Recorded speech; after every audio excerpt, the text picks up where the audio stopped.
mengutamakan keselamatan di atas kesejahteraan. Topik ini saya kira sangat relevan untuk kita bahas saat ini. Karena apa? Banyak pejabat dan politisi kita lebih memilih kesejahteraan dengan cara berkorupsi dan berbohong. Meskipun keselamatan mereka itu menjadi terancam. Ancamannya apa? Mungkin di dunia mereka menghadapi penjara atau dikucilkan oleh teman-teman. Di akhirat mereka menghadapi resiko masuk neraka. Jadi itu kan pola pikirnya tuh terbalik. Kenapa mereka memburu kesejahteraan, mencari duit sebanyak-banyaknya, mencari pangkat setinggi-tingginya, tapi mengorbankan keselamatan? Oh, itu pikirannya nggak jalan. Nah, dan itu menjadi fenomena masyarakat kita saat ini.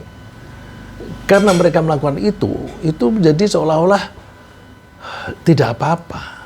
Jadi pelakunya itu sudah kebablasan, masyarakatnya itu menjadi toleran terhadap itu. Ya, buktinya toleran itu apa?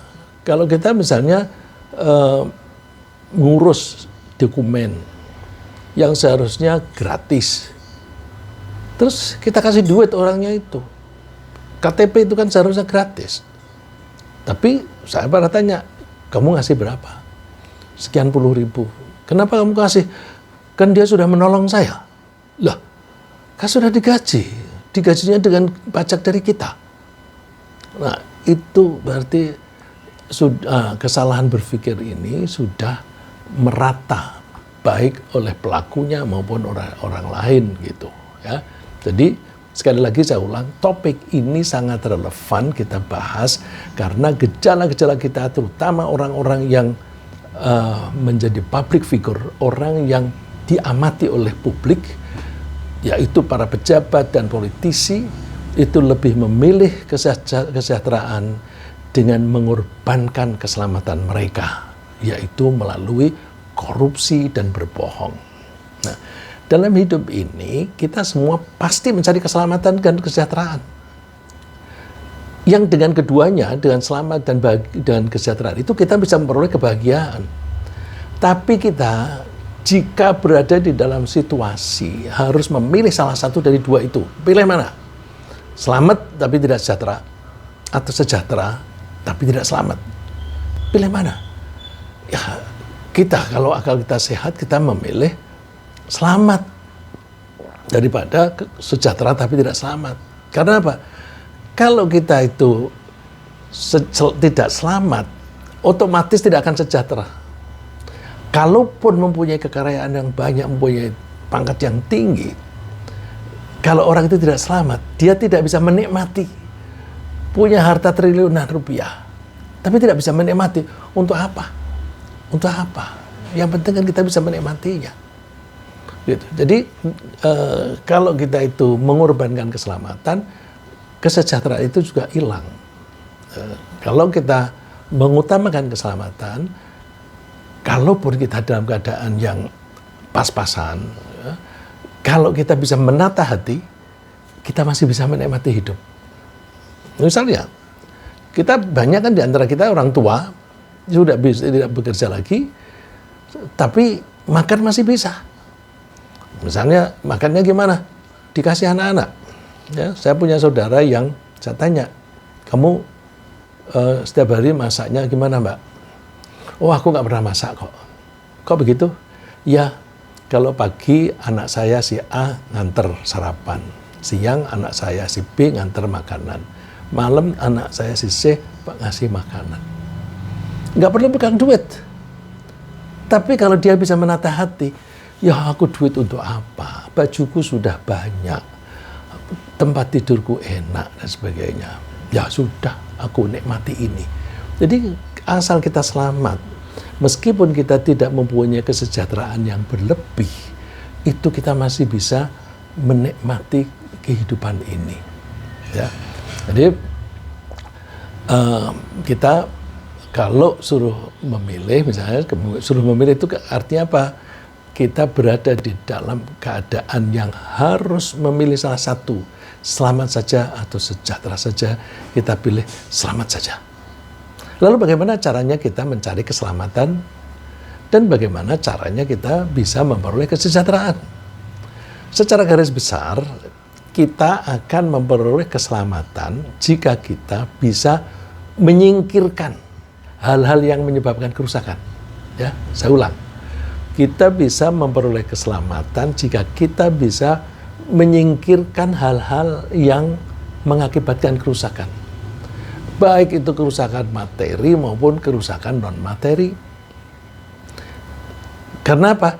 Kerusakan itu bisa terjadi sebagai akibat dari perbuatan kita sendiri.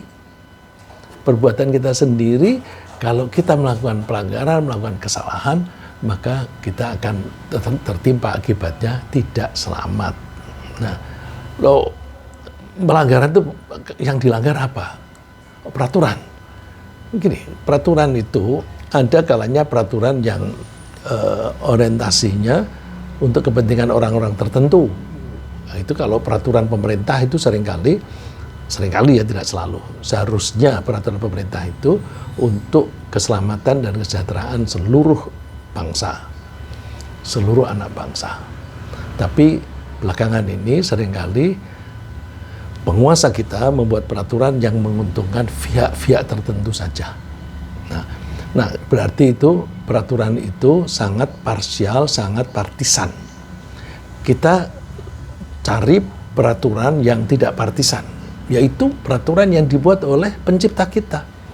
Allah itu tidak partisan. Maka kalau membuat peraturan itu pasti menyelamatkan dan menyejahterakan orang yang mau mengikutinya.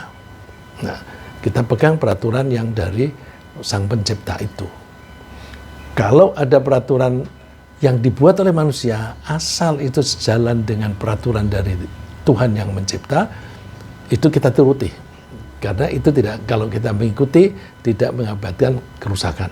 Tapi kalau itu bertentangan, kita nggak usah mengikutinya. Ya. Jadi kerusakan itu bisa terjadi sebagai akibat dari perbuatan kita sendiri dan bisa juga sebagai akibat dari perbuatan salah dari orang lain. Karena itu kita harus menghindarkan diri mulai dari pemikiran sampai dengan ucapan dan perbuatan kita, anggota badan kita itu yang bisa menyebabkan kerusakan. Kenapa mulai dari pikiran? Karena omongan kita, perbuatan kita itu adalah ekspresi dari pikiran kita. Jadi kalau kita ingin membenahi ucapan kita, membenahi perilaku kita, kita harus memulai dari pemikiran.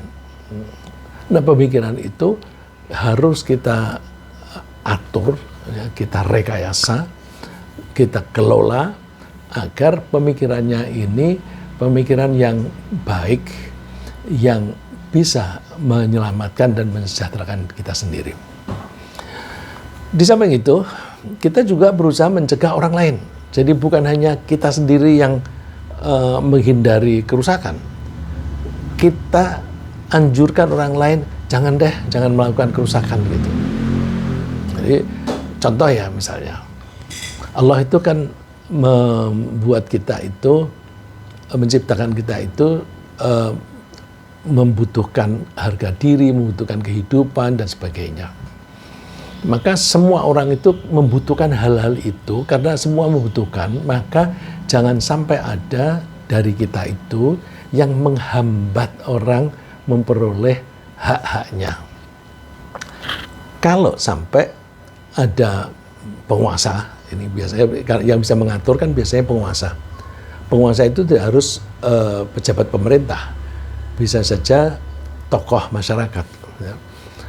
Kalau ada penguasa membuat peraturan, yang peraturan itu merugikan masyarakat, baik secara menyeluruh atau sebagian, maka kita harus menegurnya. Jangan, karena kalau kamu lakukan itu, akibatnya akan rusak begini, dan seterusnya. Itu. Dan yang seringkali pelanggaran yang akibatnya itu meluas itu penguasa dalam pemerintahan. Karena mereka bisa membuat peraturan dan mereka sulit diproses secara hukum. Oleh karena itu, kalau ada penguasa, baik penguasa dalam pemerintahan, dalam bisnis, dan dalam kemasyarakatan, melakukan pelanggaran, kita mesti menegurnya. Nah, menegur itu sesuai dengan prosedur yang baik. Tapi kadang-kadang prosedur itu tidak jalan, ya. Seperti kita ini sebenarnya kan ada lembaga eksekutif. Kemudian kita bikin lembaga legislatif. Lembaga legislatif ini membuat peraturan supaya peraturan itu dilaksanakan oleh eksekutif. Nah, ketika eksekutif itu melaksanakan, lembaga legislatif ini harus mengawasi. Benar nggak dia melaksanakan peraturan yang kita bikin ini? Terus, yang memegang kekuasaan di eksekutif untuk melaksanakan tugas itu butuh biaya. Nah, butuh biaya itu lembaga legislatif mengalokasikan biaya. Oke, kalau kamu harus melaksanakan itu, kamu butuh biaya, kita bikin alokasi anggaran. Jadi, lembaga legislatif itu tugasnya membuat peraturan, mengawasi pelaksanaan peraturan itu, dan mengalokasikan biaya. Kalau ada pelanggaran, lembaga legislatif ini harus negur. Tapi nyatanya sekarang ini seringkali eksekutif melakukan pelanggaran, tapi legislatifnya tidak menegur. Atau kadang-kadang yang menegur itu bukan satu lembaga DPR-nya, tetapi yang menegur itu hanya individu, orang per orang. Padahal legislatif itu kan kelompok oleh pemerintah, tidak digubris. Nah, karena nggak digubris, lalu cara menegurnya gimana? Ya, anak-anak muda lalu demonstrasi. Demonstrasi dirusak lagi oleh penguasa. Penguasa membuat kelompok lagi, dikasih bayaran supaya demonstrasi itu melakukan kerusakan-kerusakan, sehingga orang yang demonstrasi secara jujur itu bisa dituduh membuat kerusakan dan menghasut orang, maka masuk penjara. Ini sulit. Maka kita khawatir jangan-jangan Indonesia ini akan tertimpa kecelakaan atau kerusakan gara-gara kita sendiri melakukan pelanggaran-pelanggaran itu. Itu tadi mengenai keselamatan untuk di nasib kita. Mengenai kesejahteraan, kita akan bisa memperolehnya jika kita baik sendiri-sendiri maupun bersama-sama mengembangkan pikiran, ucapan, dan tindakan yang baik. Jadi dengan begitu, nasib kita, baik atau buruk, sangat dipengaruhi oleh pemikiran, ucapan, dan tindakan kita sendiri. Mohon maaf, saya ulang lagi, karena saya mau mengutip ayat Quran. Nasib kita, baik atau buruk, sangat dipengaruhi oleh pemikiran dan ucapan dan tindakan kita sendiri. Allah sudah menyebutkan di dalam Al-Quran, lirrijali nasibum mimmaktasabu. Orang laki-laki itu akan mendapatkan bagian. Bahasa Arabnya bagian itu nasib. Nasib sudah kita adopsi dalam bahasa Indonesia. Orang laki-laki itu akan memperoleh nasib mimmaktasabu sesuai dengan apa yang mereka lakukan. Jadi nasib kita, baik atau buruk, itu adalah hasil dari perilaku kita sendiri, dari apa yang kita usahakan. Apakah itu laki-laki saja? Enggak, perempuan juga begitu. Walin nisa'i nasibum mimmaktasabat. Wanita juga demikian, akan memperoleh nasib sesuai dengan apa yang mereka lakukan. Maka kalau kita ingin sejahtera, perilaku kita dong diperbaiki. Kalau kita ingin selamat, perilaku kita dong jangan melakukan pelanggaran-pelanggaran gitu. Nah, dengan pemahaman semacam ini, jika kita ingin hidup selamat dan sejahtera, maka caranya secara garis besar adalah kita tinggalkan pemikiran, ucapan, dan tindakan yang bisa mengakibatkan kerusakan. Dan pada saat yang sama, kita kembangkan pemikiran yang baik, kita ucapkan kata-kata yang baik, dan kita lakukan kegiatan-kegiatan yang baik. Allah menjanjikan, lilladzina ahsanu fi hadhihi dunya hasanah. Untuk orang-orang yang mau berbuat baik, Yang mau berbuat baik itu siapa? Yang tidak melakukan pengerusakan, tidak melakukan pelanggaran-pelanggaran, dan mau melakukan kegiatan-kegiatan yang baik untuk improvement. Fi hadhid dunya hasanah, akan memperoleh kebaikan di dunia ini. Jadi bukan hanya nunggu nanti di akhirat, di dunia pun orang kalau mau melakukan kebaikan akan diberi oleh Allah nasib yang baik, yaitu mengalami kehidupan yang baik. Tapi kita seringkali kita seringkali dihadapkan dengan suatu situasi di mana kita harus memilih apakah kita perlu melakukan tindakan A, yang kalau A itu kita lakukan akibatnya rusak, atau kita harus melakukan tindakan B, yang kalau kita lakukan maka kita akan mendapatkan improvement, perbaikan-perbaikan. Ya, kita suatu saat akan menghadapi situasi semacam itu. Saya kasih contoh. Ini contoh ini bukan hanya di dalam omongan sehari-hari. Saya membaca kitab-kitab dalam bahasa Arab, ini juga dibahas. Misalnya, bayi yang berada dalam rahim ibunya sudah umur 10 bulan. Itu kita harus berbuat apa? Kalau dibiarkan tujuannya apa? Aduh, misalnya ibunya ya, aku tidak mau perutku disayat. Aku tidak mau perutku ada luka, ada cacat. Aku mau perutku tetap bagus. Jadi dia mencari kebaikan. Kebaikan badannya, kebaikan dirinya, kecantikan dirinya. Ini artinya mencari kemaslahatan, mencari kebaikan. Itu perbuatan A. Perbuatan B apa? Perbuatan B, ini bayi harus diselamatkan. Oleh karena itu, bayi ini harus segera dikeluarkan supaya bayi ini tidak cacat dan tidak mati. Kok bisa tidak cacat gimana? Begini, kalau bayi di dalam kandungan itu sudah lebih dari 10 bulan, maka persediaan oksigen, persediaan nutrisi itu kurang. Kalau lebih dari sebulan, air ketuban juga jumlahnya kurang. Kalau air ketuban kurang, maka bayi itu tidak bisa bergerak leluasa. Kalau tidak bisa bergerak leluasa, ada kemungkinan ususnya yang di luar itu akan melilit dan itu akan mempersulit kelahiran. Ditambah lagi, kalau lebih dari 10 bulan, karena dia kekurangan nutrisi, maka lahirnya dia akan kelihatan lebih tua dari yang semestinya.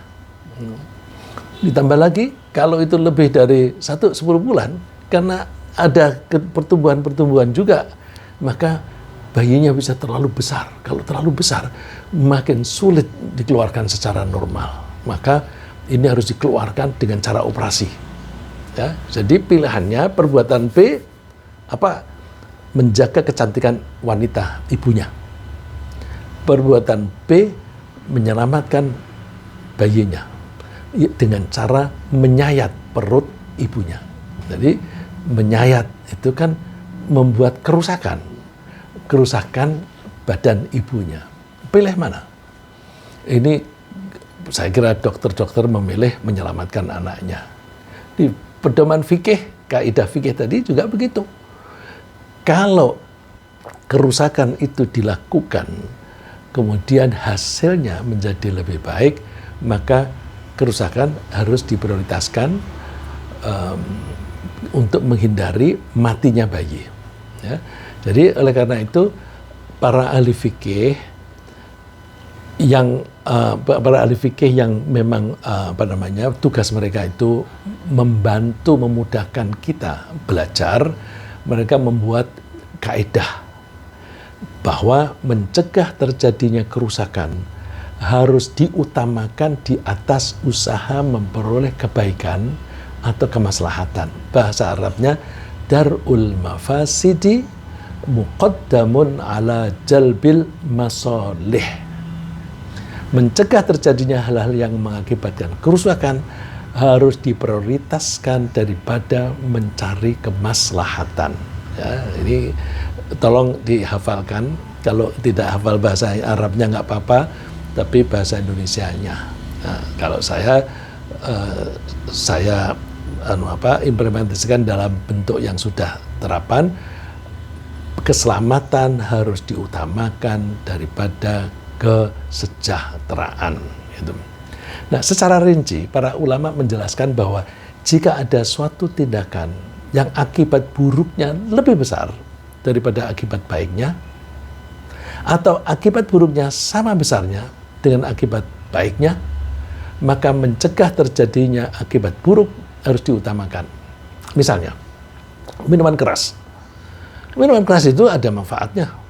Ada manfaatnya. Tapi di situ juga ada bahayanya. Bahayanya lebih besar mana dibanding dengan manfaatnya. Ini ada orang yang wartawan senior ya, itu terkenal dia. Saya heran kenapa dia tuh sering kali menulis dalam artikelnya cerita bahwa dia itu setiap hari mengkonsumsi anggur 1 sloki sehat.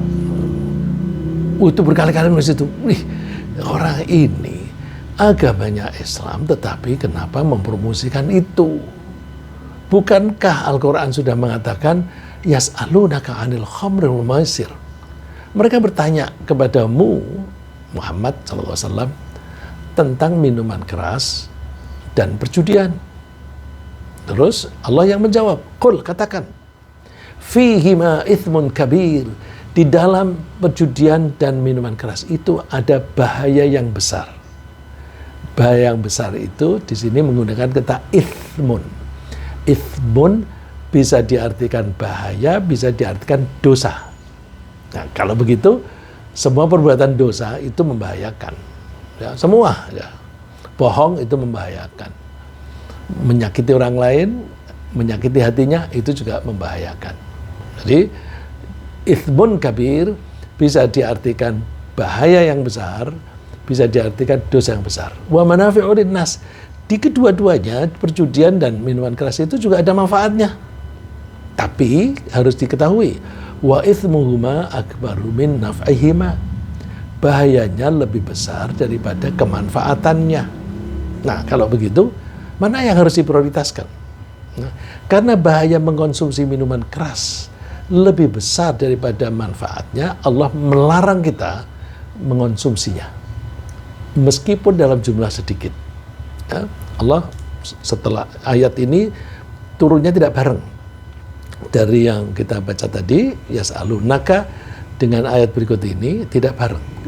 Periode berikutnya Allah mengatakan, ya ayyuhalladzina amanu innamal khamru wal maisir wal ansab wal azlam rijsum min amali syaitan. Hai orang-orang yang beriman, minuman keras, perjudian dan undian nasib itu perbuatan kotor, mohon maaf. Itu perbuatan kotor yang dipromosikan oleh setan. Setan suka melakukan itu. Fajtanibuh, maka hindarilah. Jadi semua itu hindari. La'allakum tuflihun, agar kalian beruntung. Jadi kalau kita mau beruntung, mau selamat, hindari hal-hal yang membahayakan meskipun di situ ada manfaatnya. Kenapa setan itu suka itu? Innama yuridu syaitanu an yuqi'a bainakumul adawata wal baghdha'a fil khamri wal maisir. Setan itu ingin mengadu domba kalian dengan cara membangkitkan kebencian dan permusuhan melalui minuman keras dan perjudian. Orang kalau judi kemudian dia kalah, dia kan kesal terhadap orang yang menang. Minuman keras itu membuat kesadarannya kurang, maka dia tidak bisa menahan emosi-emosi yang negatif. Maka orang yang mabuk itu cenderung untuk melampiaskan kekesalan-kekesalannya. Ya. Saya pernah ketemu orang yang suka marah-marah. Ketika marah-marah, saya menghampirinya, habis minum bir nih. Nah, saya berusaha untuk melerainya. Jadi setiap dia habis minum bir, itu ngajak berantem. sama temennya. Tapi kalau dia tidak lagi mabuk begitu, baik kelakuannya gitu. Jadi memang setan itu senang mengadu domba kita melalui itu. Nah, kalau orang-orang yang jahat itu mengadu domba kita antara orang NU dan Muhammadiyah, antara orang NU dan Salafi, terus antara Sunni dan Syiah. Itu perbuatan setan. Kita jangan mau diadu domba. Saya lanjutkan. Ketika kita disodorkan dua pilihan antara mencari manfaat dalam bentuk pahala, jadi manfaat itu kadang-kadang kita menyebutnya pahala, ini pahala nih gitu. Ya, saya ulang. Ketika kita disodorkan dua pilihan antara mencari manfaat dalam bentuk pahala yang besar dengan cara memperpanjang bacaan Al-Quran dalam sholat. Jadi kalau kita sholat, kita baca pendek, inna a'tainakal kautsar, itu kan satu baris tuh. Dibanding dengan baca wadduha, itu beberapa baris. Pahalanya banyakan mana? Banyakan wadduha dong. Nah, terus, aku mau baca yang panjang gitu. Terus, di saat yang sama, ada makmum yang ibu-ibu, misalnya di masjid, ibu-ibu ini di rumah nggak ada orang, anaknya kecil, dia kepengen sholat berjamaah di masjid, anaknya diajak, anaknya nurut, tapi karena anak itu ketika ibunya sholat kan tidak ada teman bermain, anak itu bosan lalu terus nangis itu bisa mengganggu, merusak kekhusyuan orang jamaah itu. Kita pilih mana? Kita pilih kalau kita jadi imam, membaca surat yang panjang atau yang pendek. Ini Rasulullah SAW menyatakannya demikian. Inilah aku mufis sholati uridu an utawila fiha. Aku suatu saat sholat dan aku ingin membaca Al-Quran yang panjang. Fa'asma'u buka as-sabi, lalu aku mendengar tangisan anak bayi, anak kecil. Fa'atajawwazu fi sholati, lalu aku memperpendek sholatku. Kenapa? Karahiyatan an asyqa ala ummi, aku tidak ingin membuat ibunya sengsara. Jadi ada pilihan, cari pahala yang banyak atau menghindari kesengsaraan ibu yang anaknya nangis. Diutamakan menghindari kesengsaraan ibu. Maka Rasulullah memilih itu. Nah, ini yang diambil oleh para ulama. Kalau begitu, mencari kesejahteraan harus dikalahkan dengan menghindari kerusakan. Kalau kita berada di dalam situasi harus memilih salah satu. Lagi, jika ada seorang ayah atau ibu meninggal dunia dan di antara kerabatnya ada anak-anak yang berhak menerima harta warisannya. Bapak, anggaplah bapak itu meninggal. Anaknya ada yang sudah dewasa, ada yang masih kecil. Terus, kan dibagi warisnya. Nah, apakah warisan untuk anak yang masih kecil itu kita serahkan atau enggak? Kan kalau kita serahkan ya dia bisa menggunakan itu untuk sekolah, untuk beli baju dan sebagainya. Tapi kalau dia belum bisa mengelola harta, duit itu bisa merusak dia. Dia membeli yang tidak ada gunanya, dia bisa ditipu orang dan sebagainya. Pokoknya dia kalau pegang duit itu menjadi rusak, baik rusak dirinya maupun merusak orang lain. Ya, kalau ditipu oleh orang lain kan merusak orang lain. Maka gimana caranya? Ya jangan dibagi dulu, jangan diserahkan. Dibagi, dialokasikan, oh dia mendapatkan sekian juta misalnya. Tapi itu dijaga supaya anak ini tidak menghabiskannya, nanti diserahkan ketika anak itu sudah bisa mengelola harta. Nah, karena Allah melarang orang yang tidak bisa mengelola harta diberi uang dalam jumlah yang lebih dari seperlunya. Dikasih duit banyak-banyak, rusak itu. Ya, kasih duit hanya untuk cukup makan aja gitu. Kalau dia belum bisa mengelola. Nah, Allah wanti-wanti begini, wala tu'tu sufaha amwalakum. Jangan kamu berikan hartamu kepada orang-orang yang safih. Safih itu jamaknya sufaha, artinya orang yang bodoh. Bodoh di sini artinya belum bisa mengelola harta. Jangan kamu berikan. Allati ja'alallahu lakum qiyama. Padahal harta itu bisa membantu kamu untuk mandiri. Simpan. Nah, supaya anak itu bisa menikmatinya, ya kalau anak itu miskin, jadi kasih sedikit-sedikit. Warzuquhum fiha. Belilah rezeki atau ambillah dari situ kepada anak itu. Kata warzuquhum fiha itu bisa berarti misalnya dia dapat 10 juta, ya kita kasihkan 10.000, bisa begitu. Bisa juga kalau kita yang dewasa itu bisa mengelola dan bisa mengembangkannya dengan berdagang misalnya. Duit itu kita kelola, kita manage, kemudian keuntungannya kita berikan kepada anak sehingga duitnya dia tetap utuh. Waksuhum, dan berilah pakaian mereka, diambilkan dari situ. Wa qulu lahum qawlan ma'rufa. Berkatalah kepada mereka kata-kata yang baik. Ya, jadi ini pilihannya memberi manfaat kepada anak itu bisa menggunakan harta, atau kalau diberikan itu menjadi merusak. Nah, menghindari rusaknya mental anak itu harus diutamakan, jangan berikan gitu. Contoh lagi, jika seorang istri ingin memperoleh manfaat berupa pahala dari puasa sunnah, aku besok mau puasa sunnah, puasa Senin, atau puasa Arafah, atau apa.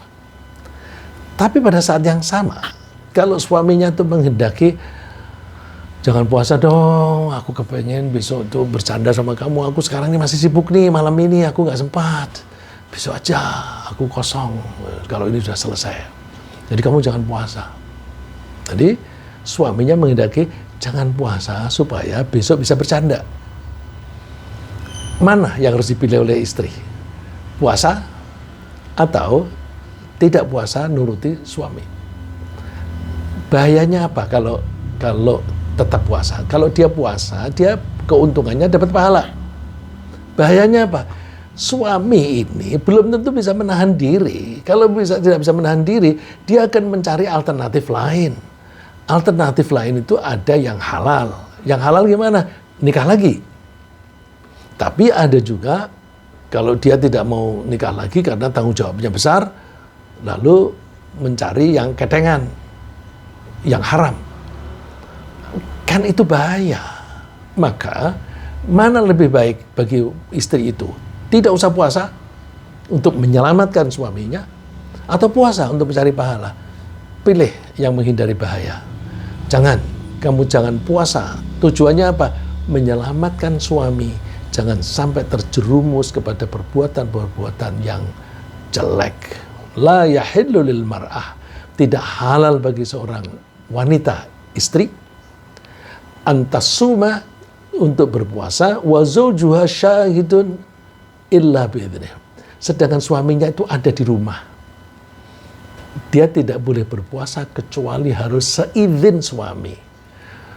Itulah sebabnya orang yang wanita yang puasa tapi tidak diizinkan oleh suami, dosanya lebih besar daripada pahala dia puasa sunnah tadi.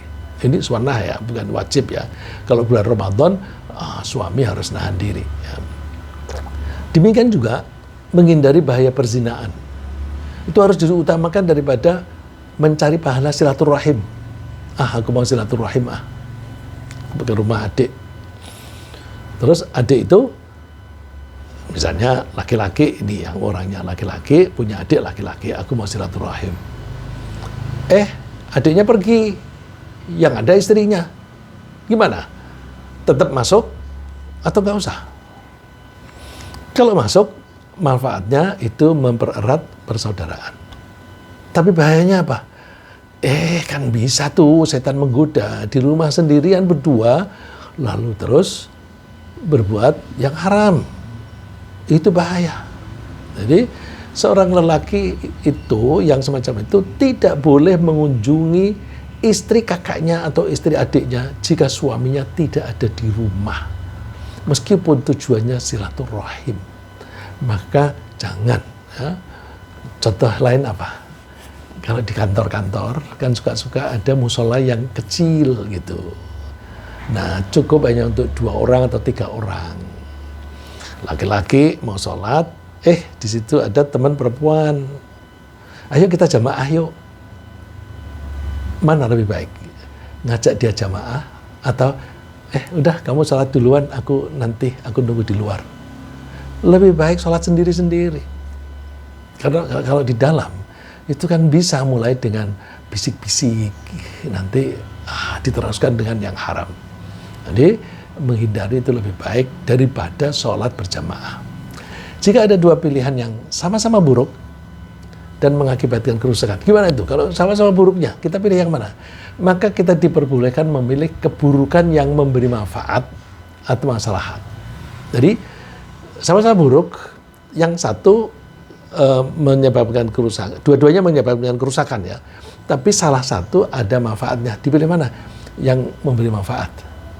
Misalnya begini, ada kasus seorang sahabat namanya Ammar. Ammar itu waktu itu budak. Dia itu disiksa oleh Abu Jahal, diikat kemudian ditaruh di atas batu besar, ditimpa batu besar lagi di bawah terik matahari. Terus Abu Jahal bilang, kamu cabut gak kepercayaanmu kepada Muhammad sebagai nabi? Kalau kamu tidak cabut, aku terusin. Kalau kamu cabut, aku bebaskan kamu. Ini kan modelnya Trump nih. Modelnya Trump, memaksa. Jadi Trump ini ya kelakuannya ya mirip-mirip lah dengan Abu Jahal. Cuma Abu Jahal korbannya 1-2 orang. Kalau Trump ini korbannya ribuan orang. Jadi gimana kalau kita dalam pilihan semacam itu? Nah, terus pilihannya adalah dia mengucapkan kata-kata yang mengingkari Muhammad sebagai nabi, kafir kan? Bahaya. Atau dia mengucapkan itu supaya dia hidup. Kalau dia masih bertahan hidup, dia nanti kalau selamat bisa membantu Nabi Muhammad dalam perjuangannya. Jadi kehidupan dia akan memberi manfaat untuk pengembangan Islam. Pilih mana? Ammar milih maki-maki Nabi Muhammad. Ya. Akhadhal musyrikun Ammar ibn Yasir. Orang-orang musyrik ya, di tokohnya itu Abu Jahal itu menangkap Ammar. Falam yatrukuhu hatta sabban nabi. Dia disiksa sampai dia itu mau memaki-maki Nabi Muhammad sallallahu alaihi wasallam. Wa dzakara aliyatahum bi khair, dan memuji Tuhan-Tuhan mereka yang banyak itu.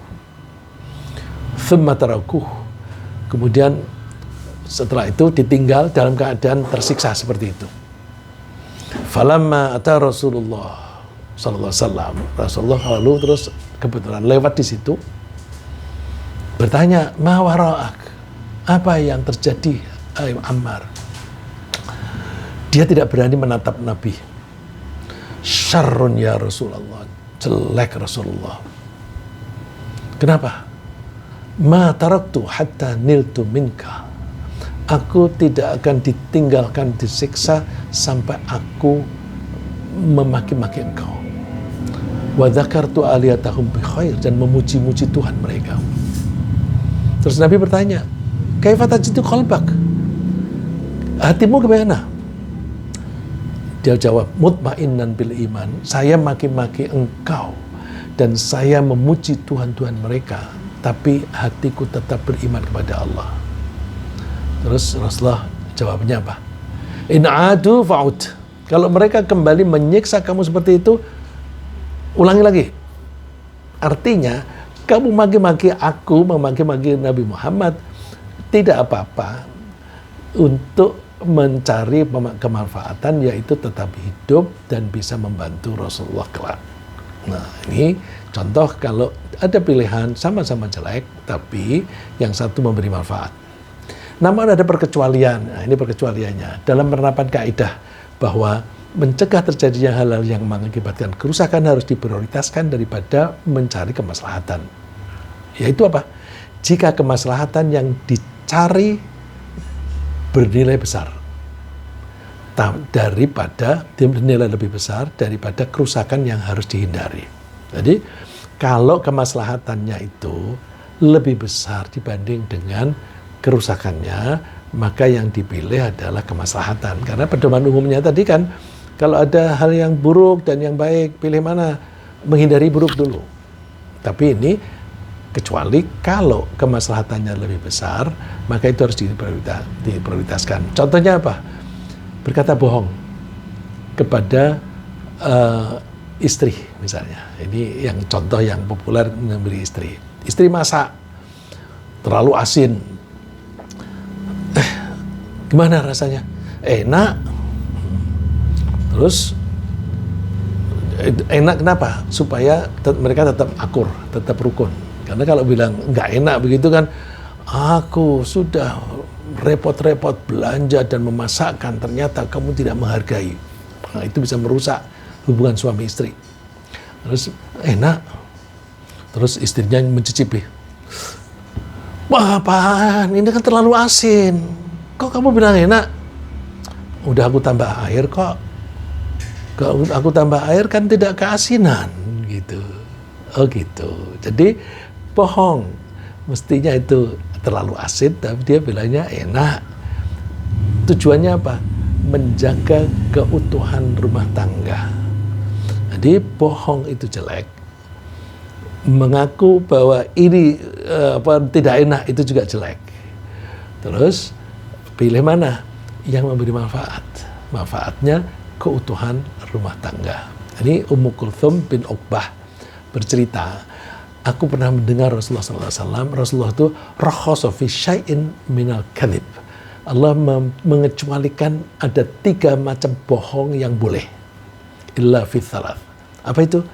Ar-rajul yaqulul qawla yuridu bihil islah. Seorang suami yang mengatakan kata-kata bohong, tapi tujuannya adalah kemaslahatan keutuhan rumah tangga. 1. War-rajul yaqulul qawla fil harbi dan orang-orang yang mengatakan bohong di dalam peperangan. 1 lagi, war-rajul yuhadditsu imra'atahu wal mar'ati tuhadditsuha zawjaha. Seorang laki-laki, suami yang berbicara kepada istrinya dan mohon maaf. Jadi saya baca seorang yang mengatakan perkataan dalam peperangan itu diperbolehkan. 1 lagi, seorang istri mengatakan kepada suaminya, mohon maaf nih, suami yang berkata kepada istrinya atau istrinya mengatakan kepada suaminya. Jadi bolak-balik atau timbal balik. Suami mengatakan sesuatu kepada istrinya yang bohong tapi tujuannya baik, begitu pula istri. Itu diperbolehkan. Ini saya ambil contoh yang peperangan. Dalam peperangan itu pernah terjadi pada perang Khandaq, perang Ahzab, perang Parit, itu Makkah mengirim pasukan lebih dari 10.000 dari berbagai kelompok, berbagai suku. Nah, masing-masing suku itu dikelompokkan sendiri-sendiri. Kelompok pasukan itu namanya Hizbun. Zamannya Ahzab, maka perang itu dinamakan Ahzab. Nah, ini ada satu suku yang namanya suku Asja'i. Terus ada salah satu pimpinan mereka namanya Nuaim bin Mas'ud. Nuaim bin Mas'ud itu ikut perang, mendatangi ke Madinah, tapi dia sudah Islam. Tapi dia sambil menyembunyikan keislamannya. Lalu dia masuk ke Madinah lewat belakang, sendirian, tidak ada orang tahu. Muter gitu, karena Khandaq itu, Parit itu tidak lalu betul-betul mengelilingi Madinah, enggak. Ada bagian belakang yang tidak dibuat parit karena di situ ada bukit yang sulit dilewati. Maka di situ tidak dibuat parit. Nah, si Nuaim ini lewat situ. Terus menemui Rasulullah SAW. Dia mengatakan, Rasulullah, saya dari suku Ghatfan. Mereka tidak tahu bahwa aku Islam. Aku mengakui engkau utusan Allah. Sekarang saya siap engkau perintah.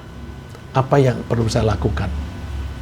Jawaban Rasulullah, Nuaim, kamu sendirian. Kalau kamu menambah pasukan kami, nggak begitu besar artinya. Jadi jumlah pasukan kami 1.300 atau 1.400 tambah 1 itu artinya kecil. Gini aja deh, kamu buat tipu daya supaya musuh itu merasa kecil hati, tidak berani menyerbu kita. Bikin isu yang membuat mereka kecil hati. Terus Rasulullah mengatakan, al-harbu khid'ah. Peperangan itu tipu daya. Jadi pada perang itu kan ada tipu daya. Ya, kalau Iran dan Amerika ini kan, Iran itu kepengen ngebom basis militernya Amerika di Timur Tengah. Terus caranya gimana? Dia bikin provokasi, caranya kapal-kapal kecil disuruh mendekati kapal perangnya Amerika. Terus karena agak dekat, itu prosedur mereka itu kalau ada kapal asing mendekat, dibom aja. Lalu dibom. Iran mempunyai alasan untuk membalas. Wah, gara-gara kamu menembak kapal kami, terus kami bom. Wah, itu beberapa basis militer di Timur Tengah, di UAE, di Kuwait dan sebagainya, dibom, gitu. Jadi ini kan tipuan gitu kan, tipu daya supaya punya alasan untuk menghancurkan basis militernya Amerika. Nah, itu Rasulullah mengatakan al-harbu khid'ah. Jadi ini Nuaim itu caranya gini, dia menemui orang-orang Yahudi. Orang Yahudi itu yang memprovokasi, yang mendorong supaya orang Mekah itu menyerbu Madinah. Dia menemui orang-orang Yahudi, orang Yahudi, kamu ini kalau mau perang membela orang-orang Mekah, kamu rugi. Karena kalau toh mereka menang, nanti habis itu kan mereka pulang. Mereka pulang, kamu tetap ada di Madinah. Kamu tidak ada yang bela. Wah, nanti kamu diserbu oleh tentaranya Muhammad, kamu hancur. Jadi, ngapain kamu belain mereka? Terus gimana? Gini aja. Kamu minta kepastian bahwa orang-orang Mekah itu perangnya bersungguh-sungguh. Caranya, aku minta jaminan. Pimpinanmu beberapa taruh di tempatku ini, terus untuk meyakinkan bahwa kamu perang. Kalau kamu tidak perang sungguh-sungguh, orang-orangmu ini kami bunuh. Terus, setuju. Terus dia keluar lagi menemui teman-temannya orang dari Mekah. Nanti kalau orang Yahudi datang ke sini, kamu tahu kan, orang Yahudi itu kan pembohong. Orang Yahudi itu kan munafik orangnya. Gimana itu terkenal bohongnya. Bener nggak? Bener. Nah, kalau mereka nanti minta kalian memberi jaminan dengan menaruh tokoh-tokoh kalian itu di sana, jangan percaya. Mereka pembohong. Karena apa? Itu nanti akan dikorbankan, akan disodorkan kepada Muhammad supaya dibunuh. Kok gitu? Buktikan aja. Tidak lama kemudian orang Yahudi menemui mereka di luar parit itu, ngomong yang sama. Wah, bener nih.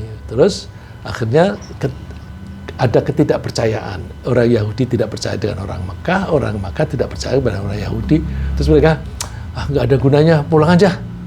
Pulang, nggak jadi bertempur, gitu ya.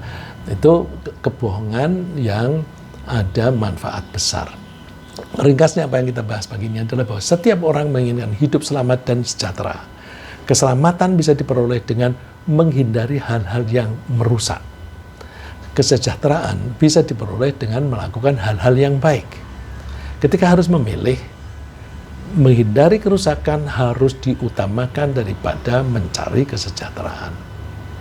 Kebohongan yang biasanya berakibat buruk boleh dilakukan jika ditargetkan untuk keselamatan atau kedamaian. Semoga Allah memberi kita perilaku yang konsisten dalam menghindari kerusakan dan mencari kemaslahatan. Amin.